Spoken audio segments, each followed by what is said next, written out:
Assalamualaikum warahmatullahi wabarakatuh. Perkenalkan, nama saya Andika Prasetya dengan NIM 221210072, kelas PAI 4B, mata kuliah Pengembangan Kurikulum, dosen pengampu Ibu Helna Nelis MPD. Baik, di sini saya akan menjelaskan tentang macam-macam metode pembelajaran. Baik, di sini yang pertama yaitu pengertian belajar.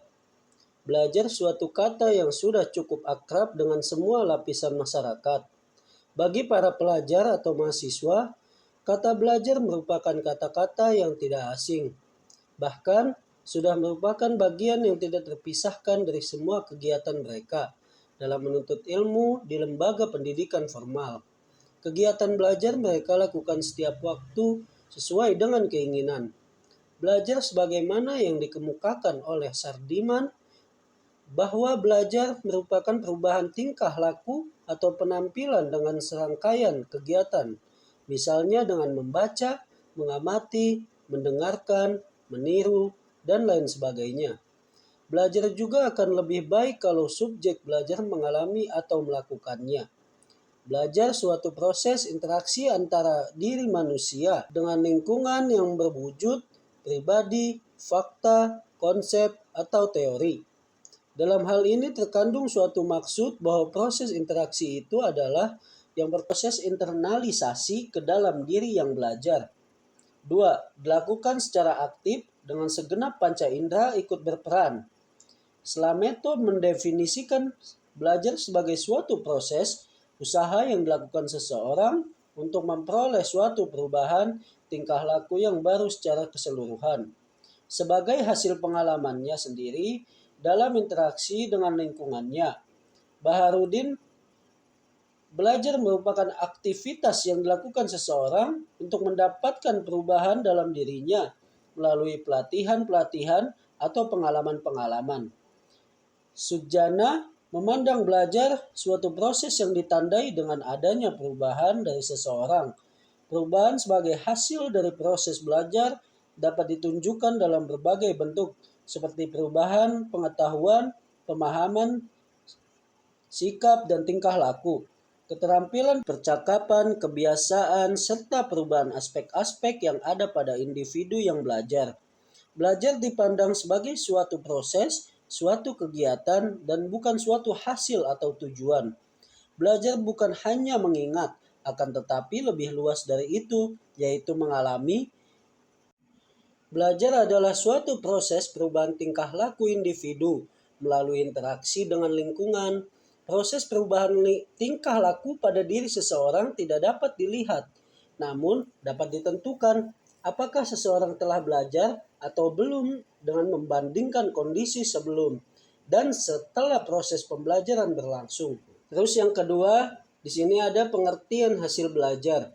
Interaksi antara pendidik dengan peserta didik yang dilakukan secara sadar, terencana baik di dalam maupun di luar ruangan untuk meningkat dan kemampuan peserta didik ditentukan oleh hasil belajar.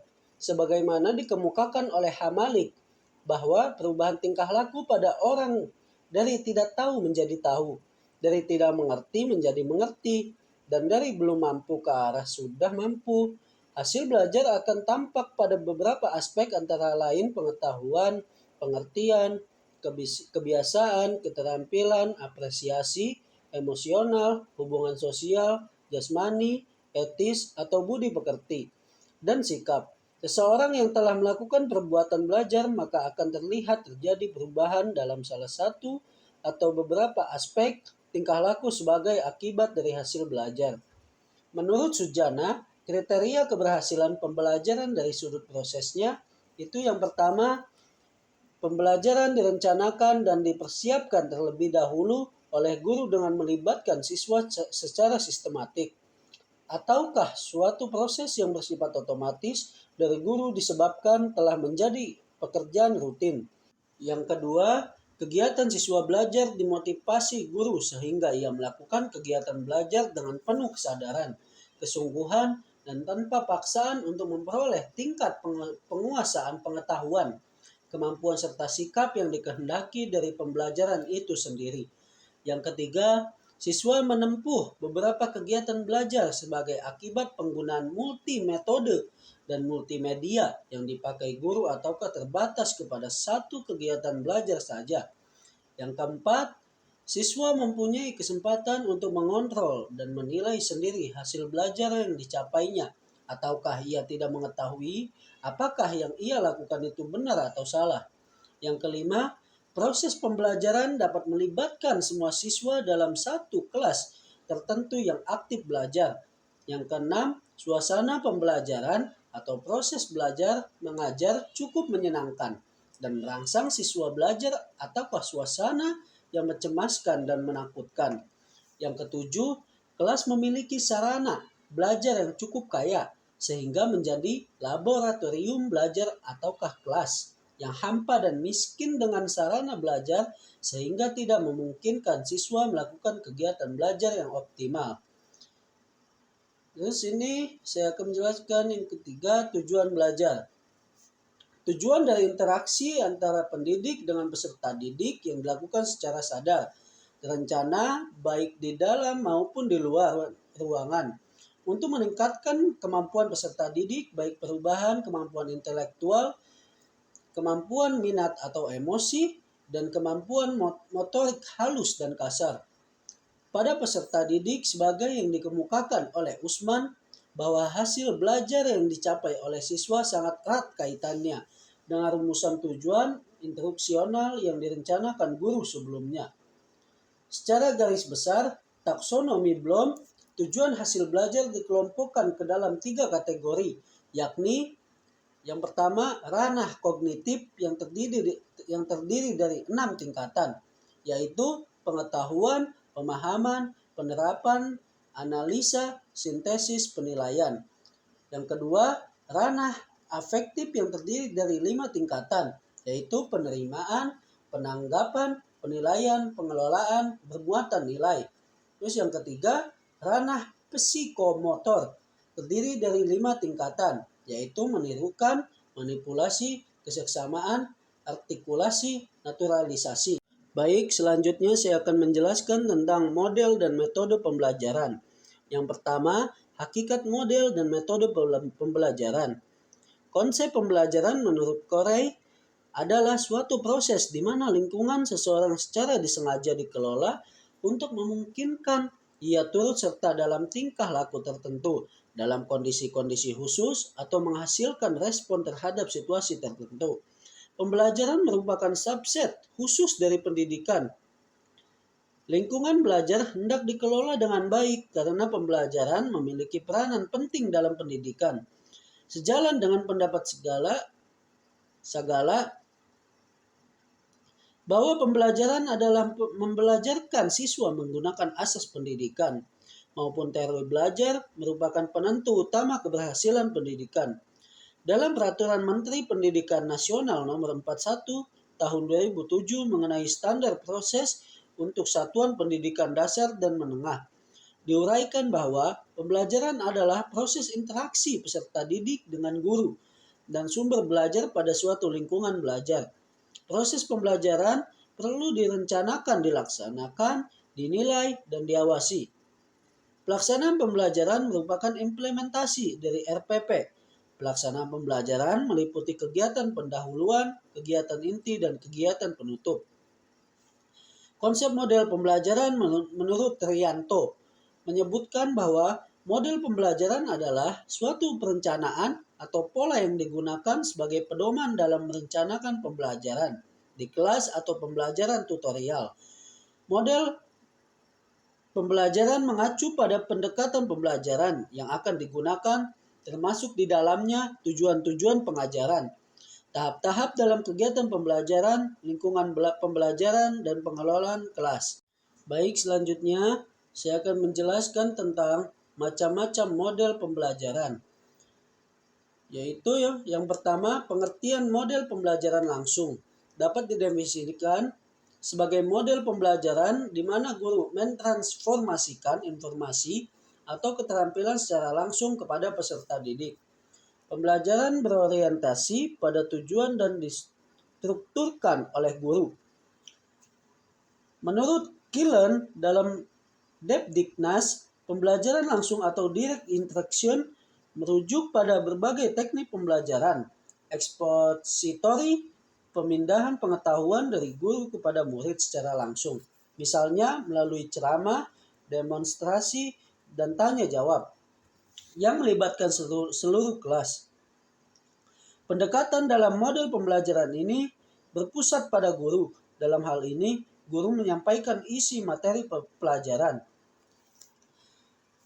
dalam format yang sangat terstruktur, mengarahkan kegiatan para peserta didik, dan mempertahankan fokus pencapaian akademik.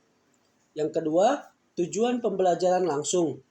Depdiknas menyebutkan bahwa tujuan utama pembelajaran langsung adalah untuk memaksimalkan penggunaan waktu belajar peserta didik. Beberapa temuan dalam teori perilaku diantaranya adalah pencapaian peserta didik yang dihubungkan dengan waktu yang digunakan oleh peserta didik dalam belajar atau mengerjakan tugas, dan kecepatan peserta didik untuk berhasil dalam mengerjakan tugas sangat positif. Model pembelajaran langsung dirancang oleh menciptakan lingkungan belajar terstruktur dan berorientasi pada pencapaian akademik.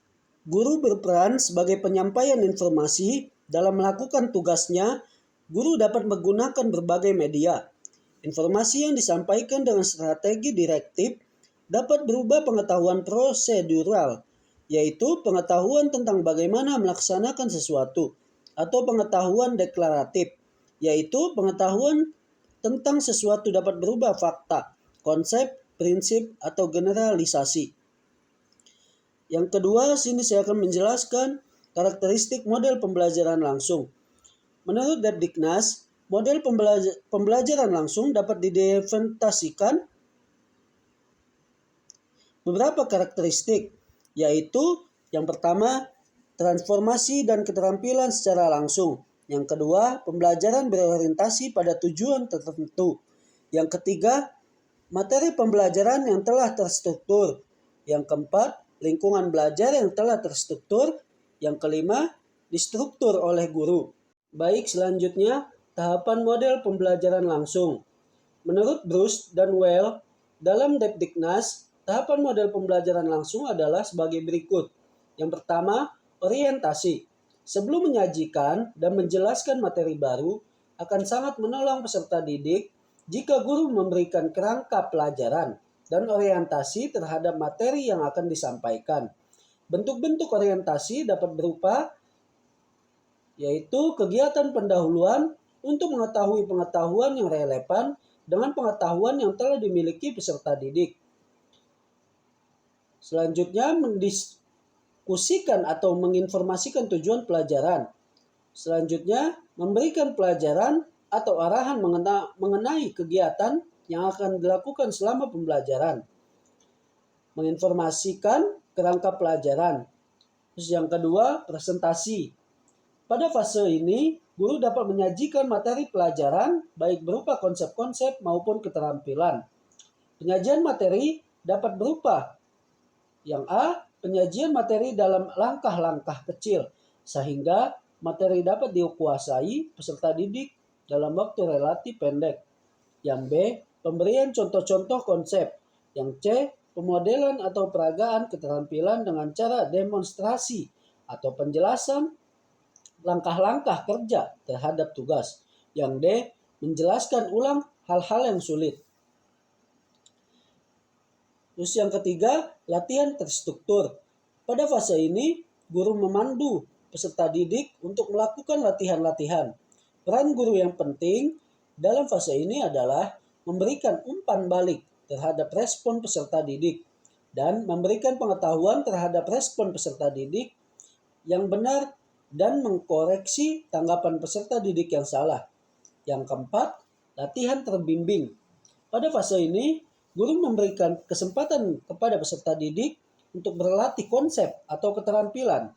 Latihan terbimbing ini baik juga digunakan oleh guru untuk menilai kemampuan peserta didik untuk melakukan tugasnya. Pada fase ini, peran guru adalah memonitor dan memberikan bimbingan jika diperlukan. Yang kelima, Latihan mandiri. Pada fase ini peserta didik melakukan kegiatan latihan secara mandiri. Fase ini dapat dilalui peserta didik jika telah menguasai tahap-tahap pengerjaan tugas.